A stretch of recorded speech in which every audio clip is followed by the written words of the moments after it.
Здравствуйте, в эфире новости в прямом эфире в студии Влад Давыдов. Смотрите в выпуске. Полпред работает в Якутске. Юрий Трутнев прибыл в республику и провел ряд совещаний.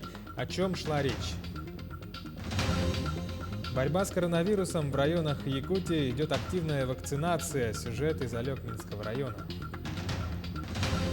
Обратный отсчет до старта спартакиады по национальным видам спорта игры Манчары остается чуть больше 1 месяца. Якутия находится на 6-м месте по привлечению инвестиций в территории опережающего развития среди 11 регионов страны. И это несоразмерно потенциалу республики.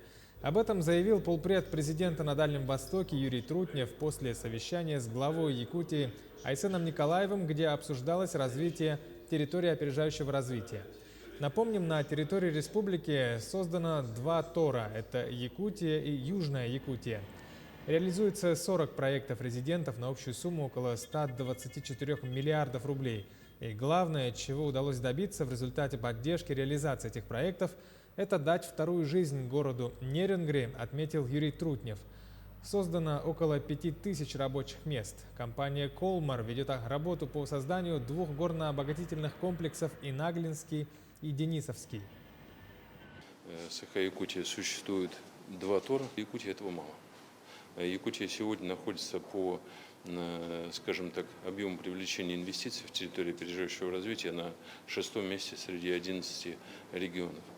Совершенно уверен в том, что это не соразмерно потенциалу республики.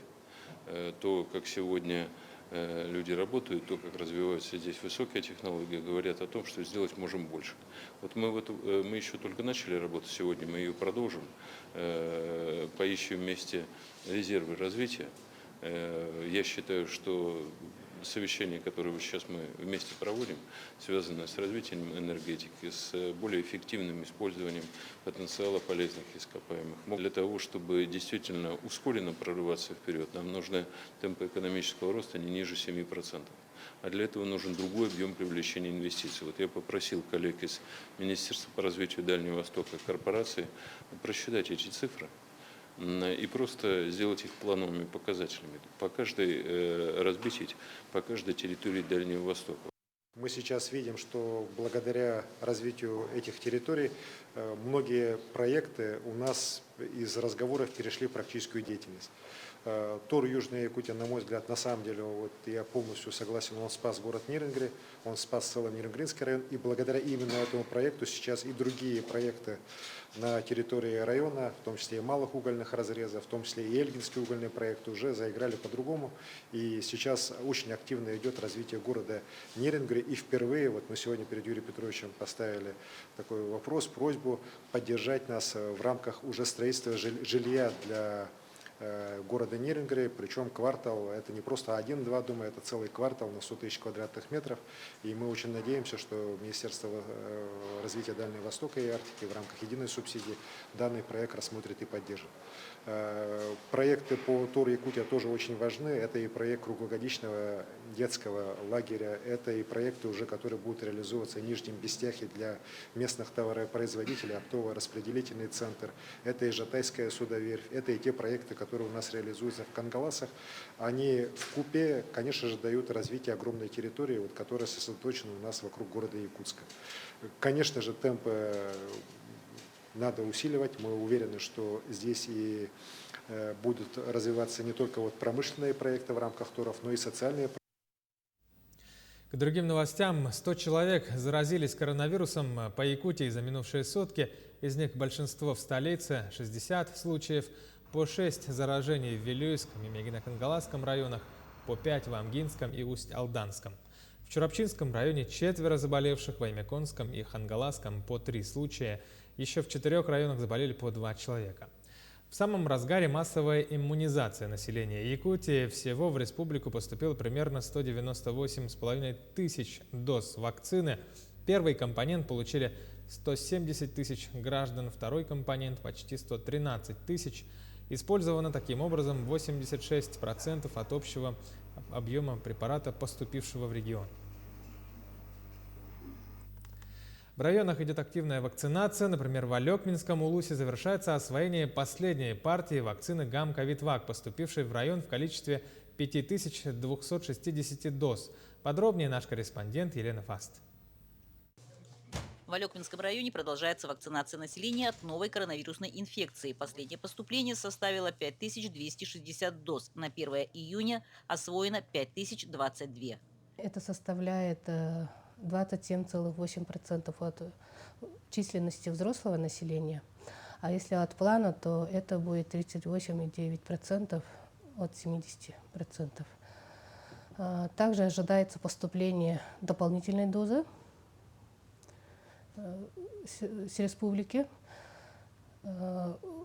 Сейчас активно будем прививать город Алекминск непосредственно в целях подготовки к проведению СЭХа и близлежащие села.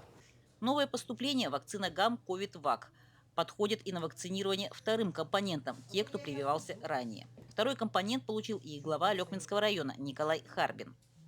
Личные ощущения замечательные, никаких осложнений, никакого дискомфорта я не ощутил. По вакцинации она необходима для того, чтобы максимально выработать коллективный иммунитет. Вакцинация необходима для формирования коллективного иммунитета. Особое внимание сегодня женщинам, ожидающим ребенка. Для беременных женщин от новой коронавирусной инфекции мы призываем членов семьи и близкое окружение получить прививку от новой коронавирусной инфекции, потому что беременность, период кормления является противопоказаниями для получения новой коронавирусной инфекции. Также противопоказанием является возраст до 18 лет и острые инфекционные заболевания. Кроме того, вакцинация противопоказана больным с онкологическими заболеваниями и лицам, которые получают генно-инженерную терапию. Елена Фаст, Максим Копылов, Алекминск. Установлены следующие сроки открытия навигации для маломерных судов, используемых в некоммерческих целях, принадлежащих физическим и юридическим лицам республики, и их выход на водные объекты после окончания ледохода с 3 июня. Это можно будет делать в Алданском, Амгинском, Верхневилюйском, Вилюйском, Горном, Ленском, Мирнинском, Нернгринском, Нюрбинском, Алекминском, Сунтарском, Татинском, Тампонском, Усть-Майском, Чурапчинском районах, а с 7 июня разрешается в Верхоянском, Жиганском, Кобяйском, Мегино-Кангаласском, Момском, Намском, Аймеконском, Оренёкском, Усть-Алданском, Хангаласском, Эвано-Бутантайском районах и в городских округах Жатай и Якутск. В райцентре Горного района в селе Бердигостях впервые в истории центральных районов республики привезли спецтехнику «Мусоровоз».